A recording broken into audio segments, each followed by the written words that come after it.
Bismillahirrahmanirrahim. Assalamualaikum warahmatullahi wabarakatuh. Alhamdulillah. Wassalatu wassalamu ala sayyidina Rasulillah wa ala alihi wa sahbihi wa mawalah. Ashhadu an la ilaha illallah wahdahu la syarikalah wa ashhadu anna Muhammadan abduhu wa rasuluh la nabiyya ba'dah. Saudara-saudara kaum muslimin, jamaah subuh yang dirahmati Allah Subhanahu wa taala. Pertama, marilah kita memanjatkan puji dan syukur kehadirat Allah Subhanahu wa taala, yang atas izinnya kita dapat bertemu dan berkumpul di masjid yang berbahagia ini dalam rangka melaksanakan ibadah kepada Allah Subhanahu wa taala. Mudah-mudahan segala amal ibadah kita diterima oleh Allah Subhanahu wa taala. Salawat dan salam kepada junjungan alam, yakni Nabi besar Muhammad sallallahu alaihi wasallam, sebagai panutan kita, contoh suri tauladan dalam kehidupan kita, yang apabila kita selalu berpegang teguh dengan dua yang ditinggalkannya, yaitu Al-Quran dan sunnah-sunnahnya, maka insya Allah kita tidak akan pernah sesat untuk selama-lamanya. Mudah-mudahan di akhirat kelak kita mendapat syafaat dari Rasulullah sallallahu alaihi wasallam. Amin ya rabbal alamin. Saudara-saudara kaum muslimin, jamaah subuh yang dirahmati Allah Subhanahu wa taala. Sesungguhnya kehidupan di dunia ini tidak lebih adalah ujian dari Allah Subhanahu wa taala. Yang kaya diuji dengan kekayaannya, yang miskin diuji dengan kesusahannya, yang punya pangkat dan jabatan diuji dengan pangkat dan jabatannya, yang punya ilmu diuji dengan ilmunya. Makanya di dalam Al-Quran Allah Subhanahu wa taala menegaskan, ahasiban nasu ayyutraku ayyaqulu amanna wa hum la yuftanun. Apakah manusia itu menyangka, kata Allah, bahwa ketika mereka mengatakan amanna, kami beriman kepada Allah, maka langsung diakui keimanannya oleh Allah, padahal mereka belum diuji terlebih dahulu. Ini artinya kalau kita mengaku beriman kepada Allah Subhanahu wa taala, maka pasti akan diuji oleh Allah Subhanahu wa taala. Ujian itu sudah dari sejak dulu. Pertama kali manusia diciptakan Allah Subhanahu wa taala, yaitu Nabi Adam alaihissalam. Yang pertama diciptakan Allah langsung berada di dalam surga. Semua fasilitas dipersilahkan Allah untuk dinikmati di dalam surga itu. Tetapi ada satu saja yang dilarang oleh Allah Subhanahu wa taala, yaitu mendekati yang namanya pohon khuldi. Dekat saja tidak boleh, apalagi sampai memakan buah khuldi tersebut. Tetapi yang namanya iblis, yang ketika diciptakan Allah Subhanahu wa taala Nabi Adam alaihissalam, maka diperintahkanlah seluruh makhluk yang diciptakan Allah untuk sujud kepada Nabi Adam alaihissalam. Tetapi ada satu makhluk yang tidak mau sujud kepada Nabi Adam alaihissalam, yaitu iblis. Kenapa? Karena iblis menganggap dirinya lebih hebat daripada Nabi Adam alaihissalam. Ketika ditanya, kenapa iblis engkau tidak mau sujud kepada Nabi Adam? Kata iblis, bagaimana mungkin Tuhan, saya harus sujud kepada Nabi Adam? Bukankah Nabi Adam itu diciptakan dari tanah, sedangkan aku dari api? Unsur api lebih mulia daripada tanah. Maka ucapan seperti ini hakikatnya adalah pendidikan dari iblis. Kalau kita punya ilmu merasa saya lebih hebat daripada si fulan. Kalau punya harta saya lebih kaya daripada si fulan. Kalau punya pangkat saya lebih tinggi daripada si fulan. Kalau seperti inilah ungkapan kita di dalam kehidupan ini, berarti sukses iblis mendidik kita agar merasa diri kita lebih hebat, lebih benar dari orang lain.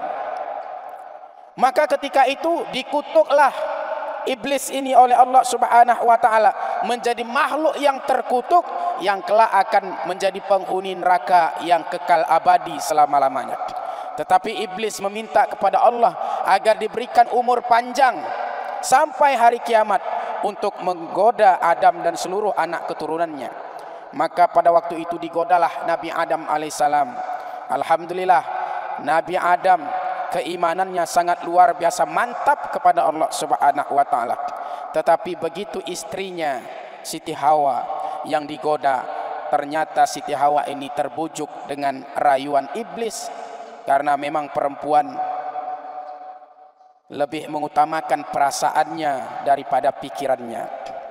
Maka oleh karena itu, karena disentuh perasaannya oleh iblis, tergodalah Siti Hawa ini untuk memetik buah huldi.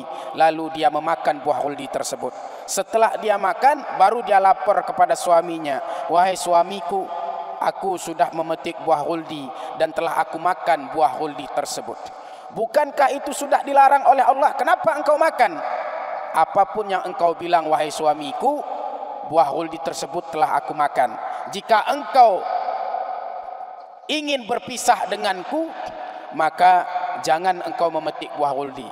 Maka Nabi Adam alaihissalam dengan terpaksa, karena tidak ingin berpisah dengan istrinya, sehingga dia pun memetik buah huldi tersebut, dan murka Allah pun turun, dan akhirnya dipisahkan jugalah Nabi Adam alaihissalam dengan istrinya dengan menurunkan, menjatuhkan, yaitu Nabi Adam alaihissalam beserta istrinya dari ujung ke ujung dunia, sehingga terpisahlah dia dengan istrinya tersebut.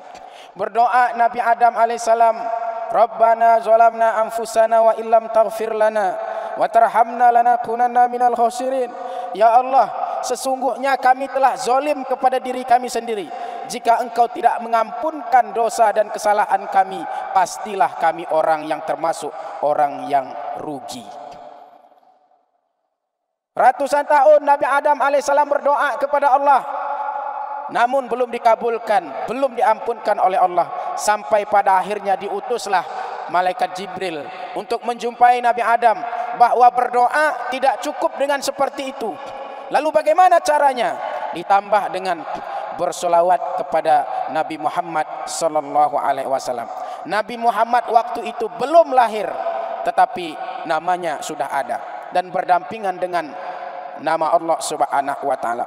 Sehingga dengan ditambah bersolawat kepada Nabi Muhammad sallallahu alaihi wasallam, maka dikabulkanlah doa Nabi Adam alaihissalam.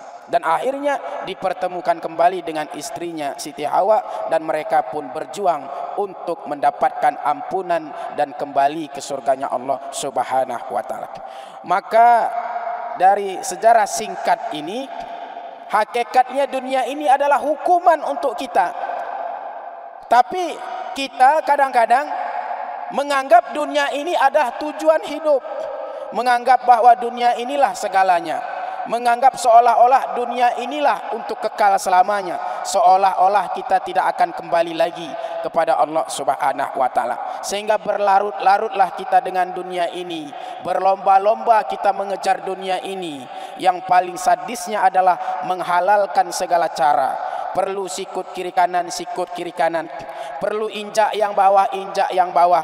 Perlu fitnah sana sini, fitnah orang lain. Yang penting mendapatkan dunia. Pada hakikatnya dunia ini adalah sebentar saja. Hanyalah tempat kita untuk minta ampun kepada Allah, agar kelak kita kembali kepada Allah dan kembali ke kampung asli kita, yaitu surganya Allah Subhanahu wa taala. Nah, maka tahulah kita bahwa dunia ini hanya sekedar ujian dari Allah. Bagaimana cara kita menyikapinya? Menyikapinya tidak lain adalah hidup di dunia ini antara syukur dan sabar kepada Allah Subhanahu wa taala. Kalau kita bahagia, bersyukur kepada Allah. Kalau kita susah, bersabar kepada Allah Subhanahu wa taala. Karena di akhirat kelak kita itu dimasukkan ke surganya Allah itu bukan karena kita benar-benar tidak punya salah. Orang yang masuk surga itu bukan karena dia tidak pernah salah. Dan orang yang masuk surga itu bukan karena dia betul-betul hanya amalan ibadahnya saja yang banyak dan tidak melakukan dosa langsung masuk surga, bukan itu. Makanya di akhirat itu kita ditimbang oleh Allah Subhanahu wa taala. Mana lebih banyak amal soleh kebaikan kita atau keburukan yang kita lakukan. Disitulah letak keadilan Allah. Kita masuk surga bukan karena kita betul-betul orang benar. Kita masuk surga bukan karena kita betul-betul tidak punya salah. Kita masuk surga itu adalah ditimbang mana lebih banyak kebaikan atau keburukan yang kita lakukan. Karena tidak ada orang yang tidak punya salah. Siapapun orangnya pasti dia akan memiliki kesalahan dan dosa kepada Allah Subhanahu wa taala. Makanya di dalam kehidupan ini antara syukur dan sabar. La in syakartum la azidannakum wa la in kafartum inna azabi lasyadid. Nikmat yang telah Allah berikan kita syukuri, maka nikmat itu akan ditambah oleh Allah. Tetapi kalau kita kufur, lupa terhadap nikmat Allah, awas, azabku amat pedih, kata Allah Subhanahu wa taala. Maka ada nanti orang yang masuk surga mendapatkan ridha Allah lewat syukurnya. Ada orang yang mendapatkan ridha Allah lewat sabarnya. Ketika di surga itu, kenapa engkau bisa sampai ke surga? Karena di dunia saya diberikan harta yang berlimpah oleh Allah, kehidupan yang mudah oleh Allah, diberikan fasilitas yang sangat luar biasa oleh Allah. Saya mendapatkan kekayaan yang sangat luar biasa dari Allah.